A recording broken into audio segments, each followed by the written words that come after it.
Bismillahirrahmanirrahim. Welcome back to my channel. This video is going to be on GNU Radio, and in this video we're going to use GNU Radio flowgraph to actually detect frequency and do some power measurements on your actual signal. So I'm going to walk you through with the flow graph, and then we're going to see that we're going to transmit a signal within a GNU radio flow graph, and we're going to try to receive that signal, convert that signal into a form of an spectrum in a frequency, and we're going to detect the frequency. We're also going to detect the power of the peak of different signal of a particular signal that we're going to generate using GNU radio. So if you were to look at my flow graph, I have chosen a couple of things. First is my Nyquist rate, which is generally your is 10 mega samples. So my sample rate is about 10 mega sample for this in this example, and maximum frequency possible at our sample is around 5 mega. Why? Because if you remember Nyquist theorem, which is going to be my sample rate, and Nyquist rate has to be twice of that frequency, so that's why I have chosen the maximum frequency to be about 5 mega samples at our sample rate. Also the bin size, I'm going to choose this is going to be my size of FFT, that is going to be 1024 bins. So this is what we're trying to do. We have a signal source, we have an add block. If you guys can see this, let me show you. We have an add block. So this block, I'm going to generate a frequency which has 2.5 megahertz. That is an amplitude. So this is going into an add block. If I don't use this add block, you won't see the noise, because your noise floor is going to be at very low, somewhere around negative 150 dB. So that's why I have chosen this to have a noise source, which is going to be a Gaussian noise source, which is going to be added with my signal. So the reason I'm doing it is because just to give you that realistic feeling that the signal has noise, just like in real time. All right, after this, so everything is in a form of a complex signal. This is going into a stream to a vector block. And after this stream to a vector block, basically what it's doing is actually converting. It actually emits the vector 1024 times, so actual sample rate is going to be different. Then the reason is, okay, this is the layman reason, because every time you have a complex signal, and once you have your stream to vector source, in order for you to use the FFT block that is available in GNU Radio, you gotta have, if you remember this, that's a different color, and this is a different color. So in order for me to use this FFT block, I need to have the stream to vector block that should have the same bin size as you're going to choose for your FFT. So that's why I could have just simply done it, but in this way I'm actually transforming a signal from your time domain into frequency domain. So this is what this FFT block is doing. I have chosen normally Blackman-Harris.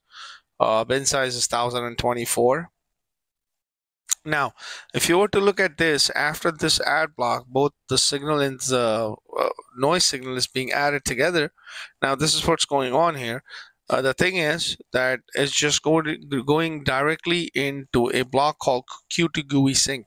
Now, this, if you remember this particular block, this will also show you the spectrum. This will also show you the time sync, Constellation block, and waterfall. These are the four things that you would see if you just simply use this GUI sync block. So we're gonna basically just simply monitor this. Let me just minimize. So we're gonna basically simply monitor whatever that is coming out after I add a noise source. So basically this is acting as a transmitted signal. So after FFT, you have transformed your signal from time domain to frequency domain. Now you have to do some power measurements. Now in order for you to do power measurements, you know that power is amplitude squared, which is magnitude. So that's why you need to have a complex to mag squared block. This is basically performing this power is amplitude squared. That's it. Now you gotta have this max value. So after this, we'll come back to this in a little bit. After this is going into a max block. This max blocks actually find the maximum value of the output from the vector source to a float signal. So basically the reason for this block is, if you notice the color is a little bit browner as compared to this. So this is like brown and this is orange. So basically it performs that conversion for you. Then after, you gotta have a fast multiply block that's just going to adjust your FFT power. And then you got to have a log block. Why? Because you need to convert that into a dB scale. And then after that is going into a fast multiply constant block that just has the value of 10. And then you're looking at it in terms of your power thing on your number sync. So you will see a bar on your right hand side, and then you will see that. All right, the next thing is just going to an argument to max block. So this is finds the index of the maximum value in a vector. So this is going to be find the maximum value in your index, and the output of this particular block is actually in a form of a short integer. So you gotta have a short to float block. This will convert that into a float block. Then after that, you gotta have a fast multiplying source, which is going to adjust for your frequency bin. And this will go into an add constant block. This is just to recenter that frequency into 0. And then after that, it will also be going into a number sync, and this sync is just going to display your frequency, that what frequency that you're transmitting. And then it's going into a null sync. I gotta have something here, so I just put a null sync there. I cannot just leave this as is, because otherwise I will get an error on my flow graph. Now if you were to just look at it, let me just hit play.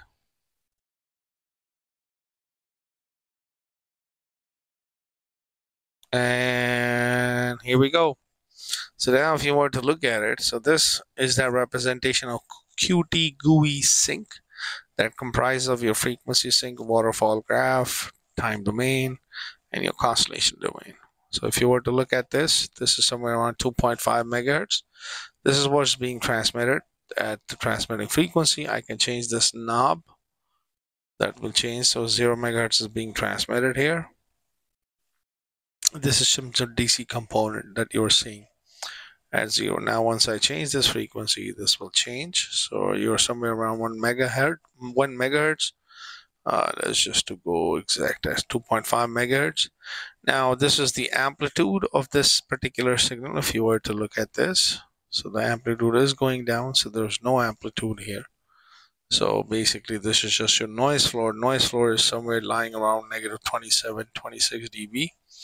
Now when I increase this, so your signal is strength is improving, and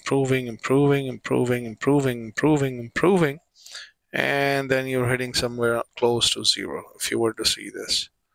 So focus it here as well, peak receive power, and this is where things are happening at 2.5 gigahertz. So basically this is the waterfall graph for it, this is the time domain graph for it, and this is going to be a constellation block. So in this way you can actually calculate or detect peak difference, peak frequencies and power in a signal. We're going to improve this, and we're going to try to connect our hack RF with it, and we're going to try to see what can we see when we want to just visualize what's coming out of my USRP or hack RF. So stay tuned for this. This is just an experimental block, and we're going to try to connect our hack RF with it, and then we're going to see is it like working fine or what's going on here. So I hope you find this flow graph to be helpful. If you guys have any questions, just leave it in the comment section, and please don't forget to like and subscribe to my channel, and thanks for watching.